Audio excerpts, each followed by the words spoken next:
रहीम अस्सलाम वालेकुम जी। आज हम क्लास 9 फ़िज़िक्स के सप्लीमेंट्री एग्ज़ाम की प्रिपरेशन के लिए चैप्टर नंबर 5 की प्रिपरेशन करेंगे। So let's start. मैं आपको इम्पोर्टेंट क्वेश्चंस बताऊंगा और उसको शॉर्ट टाइम में आपको उसका कॉन्सेप्ट भी दूंगा ताकि आप इस वीडियो को हम सुन के खुद भी आंसर करने के काबिल हो जाए। सो फर्स्ट क्वेश्चन जो आपका चैप्टर 5 का मोस्ट इम्पोर्टेंट है वह ग्रेविटेशन फोर्स। ग्रेविटेशन फोर्स क्या होती है? ये बेसिकली एक ऐसी फोर्स है ये जो दो ऑब्जेक्ट्स एक दूसरे पे लगाते हैं। आप जैसे ज़मीन की ग्रेविटेशन फोर्स, ज़मीन के ऊपर मौजूद तमाम चीज़ें जितनी भी है जो ज़मीन के ऊपर है, ज़मीन उस पर फोर्स लगा रही है तो उसको ज़मीन की ग्रेविटेशन फोर्स कहते हैं। यहाँ पे ग्रेविटेशन फोर्स के लिए फार्मूला है F यानी कि force G(m1 m2) divided by r²। ये F ग्रेविटेशन फोर्स को ज़ाहिर कर रहा है, G इसमें जो है ये ग्रेविटेशनल कांस्टेंट है, ग्रेविटेशनल कांस्टेंट है और इसकी भी एक फ़िक्स वैल्यू होती है। बेहतर है आप याद कर लें 8.87 × 10⁻11 न्यूटन मीटर स्क्वायर पर केजी स्क्वायर। ये आपको याद रखनी चाहिए, बहुत इंपॉर्टेंट है। MCQs के पॉइंट ऑफ व्यू से भी ये ग्रेविटेशनल कांस्टेंट यानी कि G की वैल्यू होती है। M1 एक मैस है, M2 दूसरा मैस है। अगर ज़मीन की बात करेंगे तो M1 ज़मीन का मैस होगा और M2 उसके ऊपर मौजूद किसी भी बॉडी का मैस होगा। और r² बेसिकली डिस्टेंस है दो बॉडीज़ के दरमियान जो एक दूसरे पे फोर्स लगा रही है। तो इस तरह से ये आपका फर्स्ट क्वेश्चन हो जाएगा। ये फार्मूला आपने लिखना है, ये डिटेल नहीं लिखनी, ये मैं आपको वैसे बता रहा हूँ। फिर उसके बाद सेकेंड क्वेश्चन, आप किस तरह कह सकते हैं ग्रेविटेशनल फोर्स एक फील्ड फोर्स है।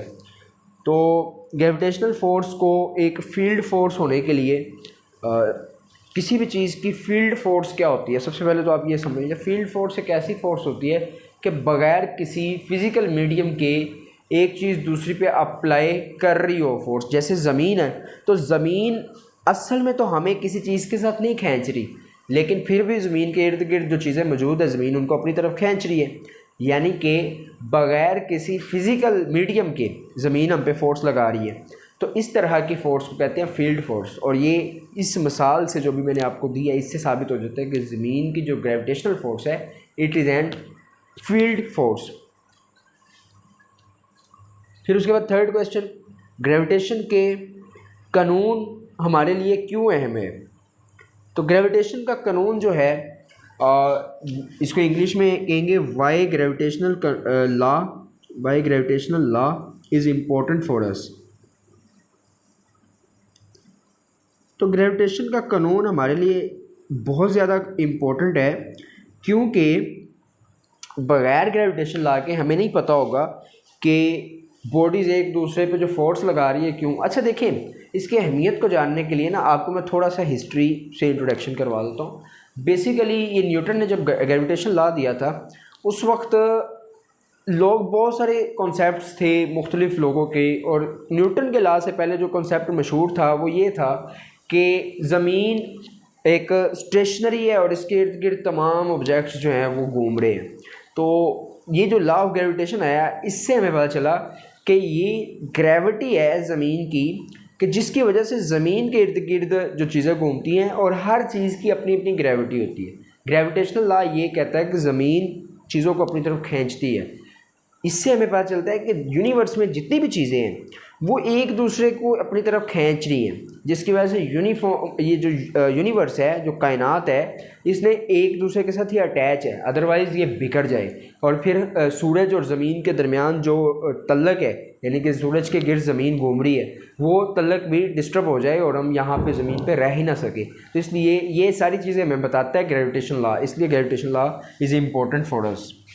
आई होप सो कि आपको समझ आ गई। उसके बाद नेक्स्ट क्वेश्चन जो है, फोर्स ऑफ ग्रेविटेशन को हम इर्द गिर्द क्यों महसूस नहीं करते, यानी कि why we do not feel force of gravitation around us. So it's very simple. इसके लिए आपको ये पता होना चाहिए, ये जो मैंने आपको G की वैल्यू बताई इसकी आप देखें 10⁻⁻11 में है इसकी वैल्यू। तो 10⁻⁻11 का मतलब है कि 0 पॉइंट आगे जो है 10 0 आएंगे फिर 1 आएगा।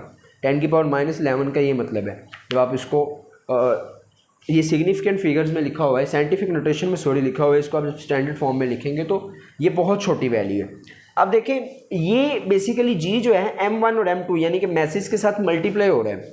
अब देखें चले सवाल भी एक दफ़ा यहाँ पे लिख देते हैं, why we don't feel gravitational force around अस।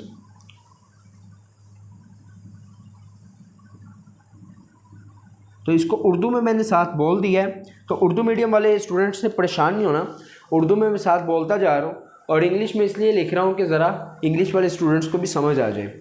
अच्छा, ये ग्रेविटेशन फोर्स जो है हमारे अराउंड है, हमें फील नहीं हो रही, तो उसके लिए यही फार्मूला है, इसी से आपको समझ आ जानी चाहिए कि जी की वैल्यू बहुत छोटी है। जब तक इसके साथ एक बहुत बड़ा मैस मल्टीप्लाई नहीं करेंगे तब तक ये फोर्स की वैल्यू ऑलमोस्ट ज़ीरो ही होगी, क्योंकि जी की वैल्यू -11 है। तो एटलीस्ट इतना मैस होना चाहिए कि जो +11 10 की पावर +11 तक पहुंच सके या इसके करीब की पहुंच सके। तो हमारे इर्द गिर्द जो बॉडीज़ हैं, जो भी हमारे इर्द गिर्द चेयर्स हैं, टेबल्स हैं, या जितनी भी बॉडीज़ हैं, फैंस हैं, छोटी छोटी चीज़ें हैं जिनका मैस बहुत ज़्यादा भी आप ले लें तो कोई 1000 kg हो जाएगा, बहुत ज़्यादा 1000 kg बड़ी मैसिव चीज़ होती है। तो अगर 1000 kg भी मैस हो तो तब भी ये 10 की पावर -11 से तो बहुत उसके कंपेयर में कम है। तो जी के साथ जब वो मल्टीप्लाई होगा तो एफ़ की वैल्यू बहुत छोटी आएगी, जिस वजह से ये हमारे इर्द गिर्द जो छोटे छोटे ऑब्जेक्ट्स हैं ये आपस में एक दूसरे को अट्रैक्ट करते हुए हमें महसूस नहीं होते, लेकिन ज़मीन क्योंकि बहुत बड़ी है इस वजह से इसकी अट्रैक्शन हमें फ़ील होती है। तो ये आपने क्वेश्चन इस तरह से अपनी वर्डिंग में लिख देना है। फिर उसके बाद 5th क्वेश्चन है ज़मीन का मैस मालूम करने का फार्मूला। तो इसके लिए फार्मूला आपको सिंपली याद करना पड़ेगा, formula for mass of earth. इसका ये फार्मूला जो है ना ये आपको याद करना पड़ेगा, MER²G/G। ये बेसिकली यही से फार्मूला निकला है, इसी से। अगर मैं यहाँ पे आपको छोटा सा इसका प्रूफ बता देता हूँ, लेकिन अभी आपको इसको करने की ज़रूरत नहीं है, जस्ट फॉर योर इन्फॉर्मेशन कि यहाँ पे F की जगह ना MG लगा देते हैं हम। ये बेसिकली मैं आपको शॉर्ट इसका प्रूफ बता रहा हूँ। ये M1 की जगह ME आ जाएगा, ये M इस M से कट जाएगा G, ये G इधर चला जाएगा ऊपर, बेसिकली R² आना है ना यहाँ पे, और ये R कैपिटल R हो जाएगा क्योंकि रेडियस ऑफ अर्थ की बात होगी। तो ये R उधर जाके मल्टीप्लाई हो जाएगा G से, और ये G उधर जाके डिवाइड हो जाएगा, ME आ जाएगा। तो ये फार्मूला यहाँ से ड्राइव हुआ है। इसका नेक्स्ट क्वेश्चन है, जी की कीमत मुख्तलिफ जगहों पे मुख्तलिफ क्यों होती है। तो जी की कीमत यानी कि ये जो जी है ग्रेविटेशनल एक्सेलरेशन, इसकी जो कीमत है ये मुख्तलिफ जगहों पे मुख्तलिफ क्यों होती है। तो इसके लिए भी आप यहीं से इसका फार्मूला भी बना सकते हैं, इसी फार्मूले को रीअरेंज करके। अगर जी को मैं इधर रहने दूँ, ये वाला जी दूसरी साइड पर चला जाएगा, ME के साथ मल्टीप्लाई होके R² डिवाइड में आ जाएगा। तो ये जी जो है ये बेसिकली आपका 6th क्वेश्चन है कि ये जी जो है इसकी वैल्यू मुख्तलिफ जगहों पे मुख्तलिफ क्यों होती है। इस फार्मूले से आपको पता चलेगा। जी जो है R² के साथ रिलेशन में है। R² क्या है, R जो है आपके पास डिस्टेंस है, R डिस्टेंस है from centre of earth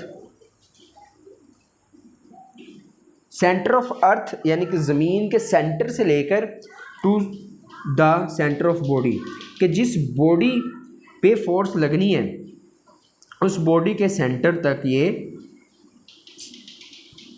distance है। कि ज़मीन के सेंटर से लेकर, जैसे अगर मुझ पे फोर्स लग रही है तो मेरी बॉडी का सेंटर और ज़मीन के सेंटर के दरमियान जो डिस्टेंस है उसको R कहते हैं। और इस R² के साथ G रिलेशन में है, यानी कि इन्वर्स रिलेशन में है। इसका मतलब ये हुआ कि अगर ये R ज़्यादा होगा तो G कम हो जाएगा, क्योंकि ये उलट नीचे बटे के नीचे जो चीज़ होती है ज़्यादा होने से ये वैल्यू कम हो जाती है।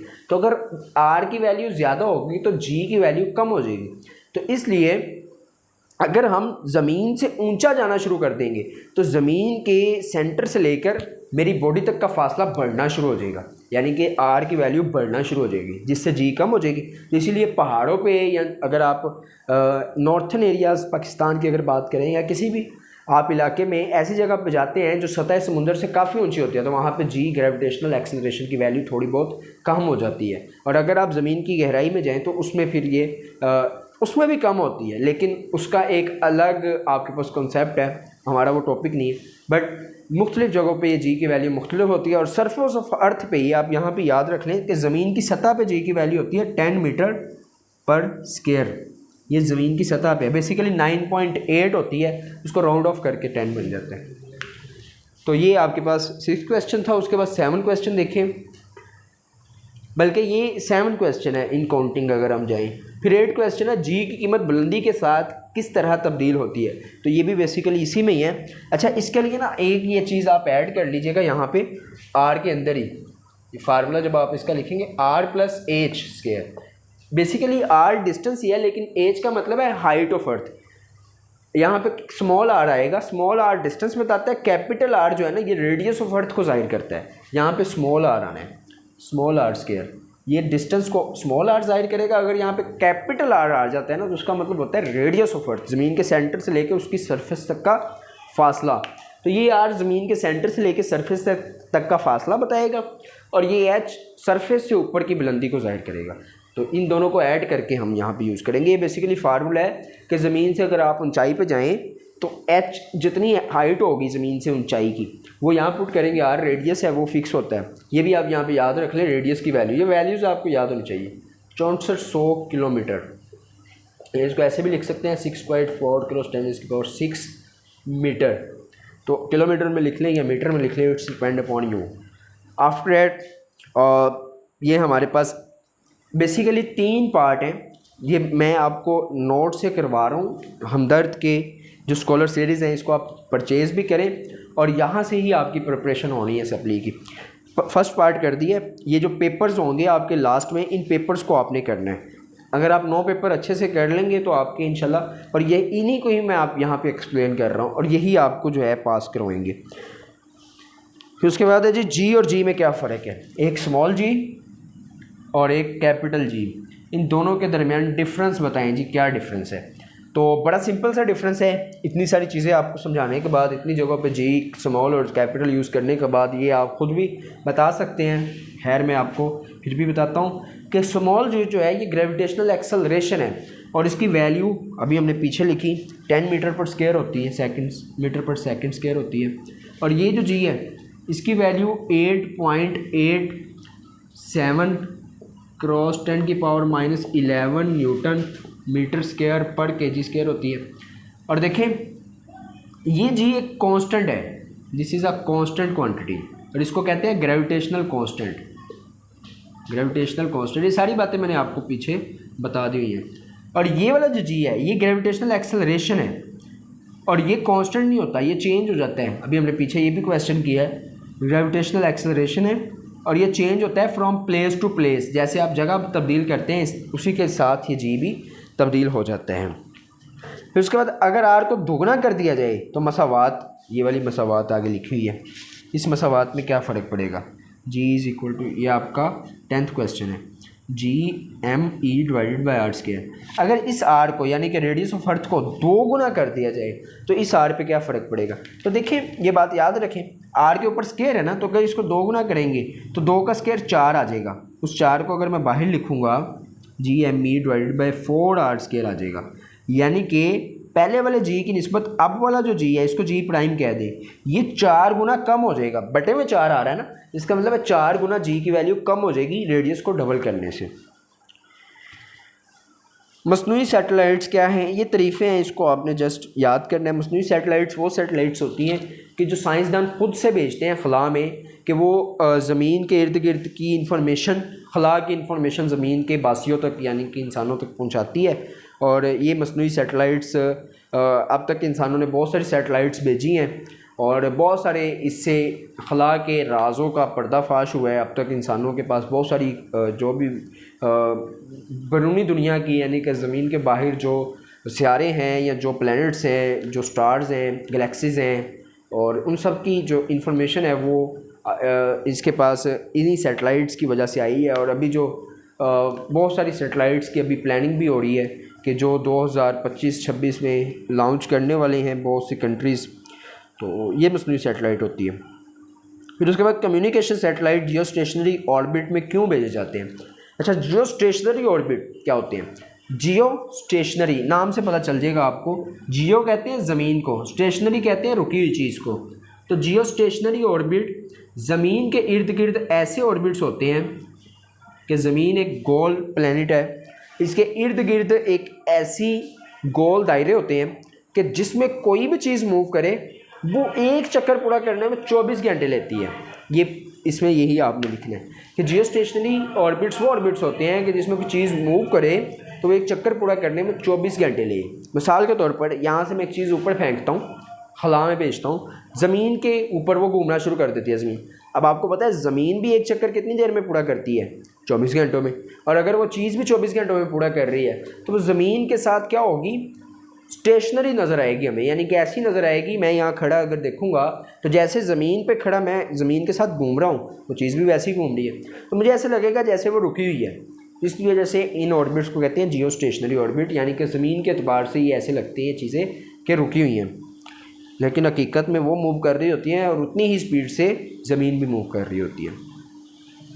फिर कम्युनिकेशन सैटेलाइट से क्या मुराद है? कम्युनिकेशन सैटेलाइट्स वो सैटेलाइट्स होती हैं कि जो, अच्छा यहाँ पे ना ये जियो स्टेशनरी ऑर्बिट्स में ये कम्युनिकेशन पर्पसेस के लिए यूज़ होते हैं जियो स्टेशनरी ऑर्बिट्स, और ये सैटेलाइट्स जो स्टेशनरी सैटेलाइट्स होती हैं ये जो कम्युनिकेशन पर्पसेस के लिए यूज़ होते हैं, जैसे GPS वगैरह या मुख्तलिफ जो टेलीफोन मोबाइल सिग्नल्स वगैरह के लिए, internet signals, these all the uses of Jio stationery orbits and communication satellites. ये सारी चीज़ें कम्युनिकेशन सैटेलाइट से कंट्रोल की जाती हैं। फिर उसके बाद जी कि जियो स्टेशनरी सैटेलाइट से क्या मुराद है और ऑर्बिट से क्या मुराद है। फिर उसके बाद कम्युनिकेशन सैटेलाइट से क्या मुराद है? ज़मीन की सतह से इसकी बुलंदी तहरीर कीजिए। तो ये आपने बुलंदी याद रखनी है, 42,300 कम्युनिकेशन सैटेलाइट अभी मैंने आपको बता दी है, और ये जो बुलंदी होती है 42,300 kilometre, this is the height.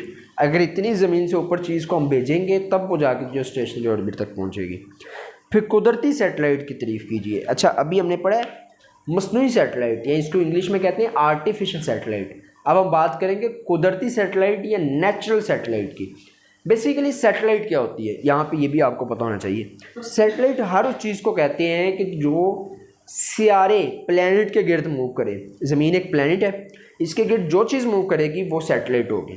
Planet किसको कहते हैं? प्लैनेट उस चीज़ को कहते हैं जो स्टार के गिर्द मूव करती है, यानी सितारे के गिर्द। सूरज एक स्टार है, स्टार के गिर्द ज़मीन मूव कर रही है, तो इसमें ज़मीन प्लैनेट है। ज़मीन के गिर्द जो चीज़ें मूव करेंगी वो सैटेलाइट्स होंगी। अब उसमें दो किस्म की सैटेलाइट्स होती हैं, एक आर्टिफिशियल सैटेलाइट जो इंसानों ने भेजी है, और एक नेचुरल सैटेलाइट्स, कुदरती सैटेलाइट। अच्छा, ज़मीन के गिर्द घूमने वाली कुदरती सैटेलाइट सिर्फ एक ही है, और वो चाँद है। चाँद ज़मीन के गिर्द घूमने वाली एक ऐसी सैटेलाइट है जो नेचुरल है, कुदरती सैटेलाइट है। तो ये बेसिकली वो सैटेलाइट्स होती हैं जो कुदरती तौर पर ज़मीन के गिर्द गर्दिश कर रही होगी, सियारों के गिर्द गर्दिश कर रही होगी, और ज़मीन की कुदरती सैटेलाइट चाँद है। इसी तरह से अगर आप मार्स की बात करें कि जो हमारे बिल्कुल ही करीब सियारा है, सबसे करीब तरीन ज़मीन के जो सियारा है मार्स, उसके दो चाँद हैं और वो उसके दो कुदरती सैटेलाइट्स हैं। फिर उसके बाद जी ऑर्बिटल वेलोसिटी की तारीफ़ करें, इसका फार्मूला तहरीर कीजिए। ऑर्बिटल वेलोसिटी वो वेलोसिटी होती है कि जब चीज़ें ऑर्बिट में मूव कर रही है, यानी कि एक सर्कल में मूव कर रही है, तो उसकी जो स्पीड होगी उसको ऑर्बिटल वेलोसिटी कहेंगे। और ज़मीन के गिर्द अगर चीज़ों को मूव करवाना है तो उसकी ऑर्बिटल वेलोसिटी मालूम करने के लिए फार्मूला यहाँ पे मैं लिख देता हूँ, मुझे साइड रिमूव करनी पड़ेगी यहाँ पे।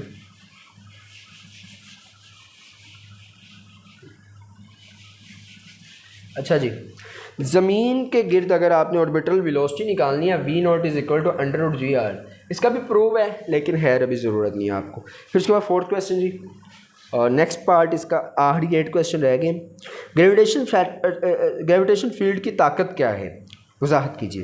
तो ग्रेविटेशनल फील्ड की ताकत यही जी को ही कहते हैं, इंग्लिश में इसको कहते हैं ग्रेविटेशनल फील्ड स्ट्रेंथ।